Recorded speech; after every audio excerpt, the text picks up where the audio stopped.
ஹாய்ங்க, எல்லாம் எப்படி இருக்கீங்க? எல்லாம் நல்லா இருக்கணும்னு கடவுளை வேண்டிக்கிறேன். இன்றைக்கி ஒரு சூப்பர்வான சங்குப்பூ சோப்பு தாங்க பார்க்க போகிறோம். இந்த சங்குப்பூ மிகப்பெரிய ஒரு அற்புதமான ஒரு மூலிகைங்க. நம்ம இதை சாமி கும்பிட்றதுக்காக பயன்படுத்துவோம். ஆனால் இதில் நிறைய மருத்துவ குணங்கள் நிறையாவே இருக்குங்க. அது என்னென்னா, தோலில் வரக்கூடிய தடிப்பு, அலர்ஜி வெடிப்பு, இந்த தடுப்புனால உடம்பெல்லாம் செவந்து போயிடும் இல்லையா? இது சிறந்த தீர்வுங்க இந்த சங்குப்பூ. இது ரெகுலராக நம்ம பயன்படுத்திகிட்டே வரும்போது தோலில் இருக்கக்கூடிய இந்த அலர்ஜி, வெடிப்பு, அப்புறம் இந்த தடிப்பு இதுக்கெல்லாம் நல்லா ரெட்டிஃபை பண்ணி கொடுத்து நம்மளை க்யூரி பண்ணி கொடுக்குங்க.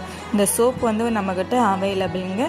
வேணும்னா மறக்காமல் கமெண்ட் பண்ணுங்கள். வீடியோ பிடிச்சிருந்தால் லைக் பண்ணுங்கள், ஷேர் பண்ணுங்கள், மறக்காமல் சப்ஸ்கிரைப் பண்ணிக்கோங்க. இது ரொம்ப ரொம்ப எஃபெக்டிவான சூப்பர்வான ஒரு சோப்பு. மிஸ் பண்ணிடாதீங்க. மறக்காமல் வாங்கி யூஸ் பண்ணி பாருங்கள். தேங்க்யூ.